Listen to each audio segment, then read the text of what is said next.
এই পৃথিবীতে ধারাবাহিকতায় আসছে একটা হক আর একটা বাতিল, একটা হক আর একটা বাতিল। মুসলমানদের মধ্যে দুইটা শ্রেণী আছে, একটা হুসাইনি পন্থী আর একটা ইয়াজিদি পন্থী। কথা বলেন ঠিক কিনা? হুসাইনি পন্থীরা হয় আদর্শবান আর ইয়াজিদি পন্থীরা হয় লাঠিওয়ালা, ইয়াজিদি পন্থীরা হয় রক্ত পিপাসু। কথা বলেন ঠিক না বেঠে? এই কথাটা কেন বললাম? এই জন্য বললাম, আপনারা দেখেছেন আমরা যদিও ওই সমস্ত বাবুলদেরকে সাপোর্ট করি না, এরপরেও বলতে হয় একজন নিরীহ মানুষের উপরে আক্রমণ করা, রাস্তাঘাটে তার উপরে আক্রমণ করে, মব তৈরি করে, তাদেরকে আঘাত করে, পিটায় রাস্তা থেকে নদীতে ফেলে দেওয়া, এটা কোনো মুসলমানদের আদর্শ হতে পারে না। আপনারা যদি তাওহীদের স্লোগান লাগায়া এই সমস্ত জুলুম কাজ করেন, আপনাদেরকে করতে দেওয়া হবে না। মনে রাখবেন, যদি আপনি তাওহীদের কথা বলেন, আপনার দ্বারা কোনো মানুষ আক্রান্ত হবে না। কথা বলেন ঠিক কিনা? আজ পর্যন্ত আপনারা দেখছেন কোন সুন্নি মুসলমান, কোন হুসাইনি মুসলমান কোন মানুষের উপর আক্রমণ করতে? কথা বলেন, দেখছেন? পাবেন না। যতবার আক্রান্ত হয়েছে, যতবার আক্রমণ করেছেন, যতবার মব সৃষ্টি করে আপনারা আক্রমণ করেছেন, এদের তালাশ করলে দেখা যায় এদের নসল, এদের ঠিকানা, এরা ইয়াজিদের উত্তরসূরি। কথা বলেন ঠিক কিনা?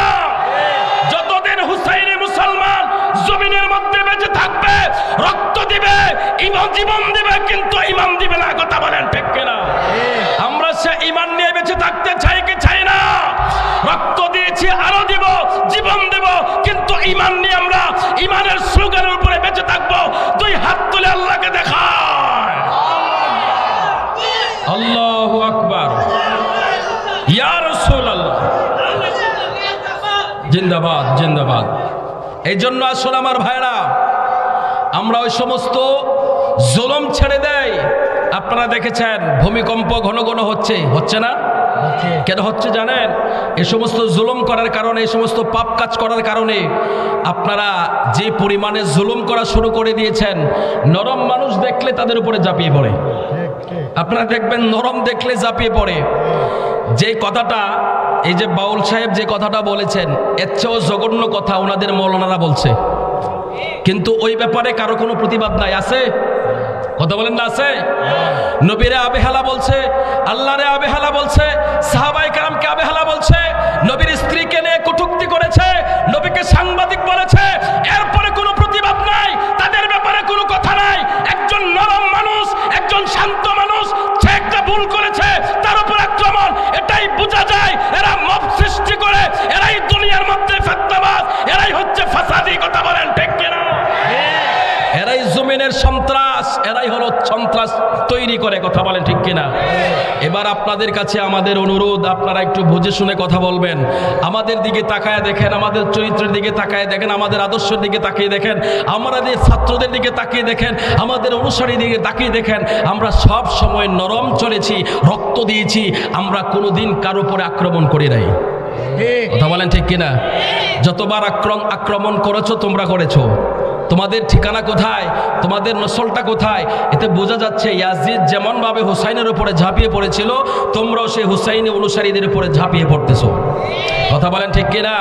আমরা বলবো, ওই বাউলের অপরাধের কারণে যদি তাকে মব সৃষ্টি করে, তাকে জেলখানায় বন্দী করা হয়, তার অনুসারীদেরকে যদি লাঠিপিটা করা হয়, তোমরা যারা আমার নবীর শানের চাদর ধরে টান দিয়েছো, আল্লাহর শানের কথা বলেছো, বেয়াদবি করেছো, তোমাদেরকে প্রকাশ্যে ফাঁসি হওয়া দরকার। কথা বলেন ঠিক কিনা?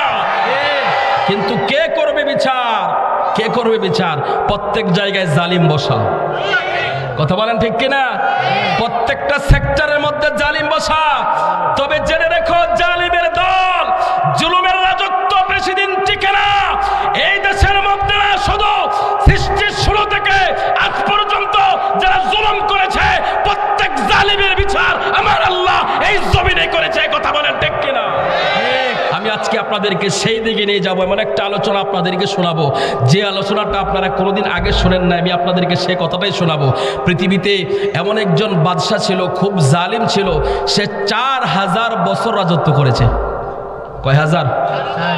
4টাখানি কথা, 4000 বছর। কত বছর? 4000 বছর রাজত্ব করেছে। আমি সেই দিকে আপনাদেরকে আলোচনাটা আজকে নিয়ে যাব, কিন্তু এরপরেও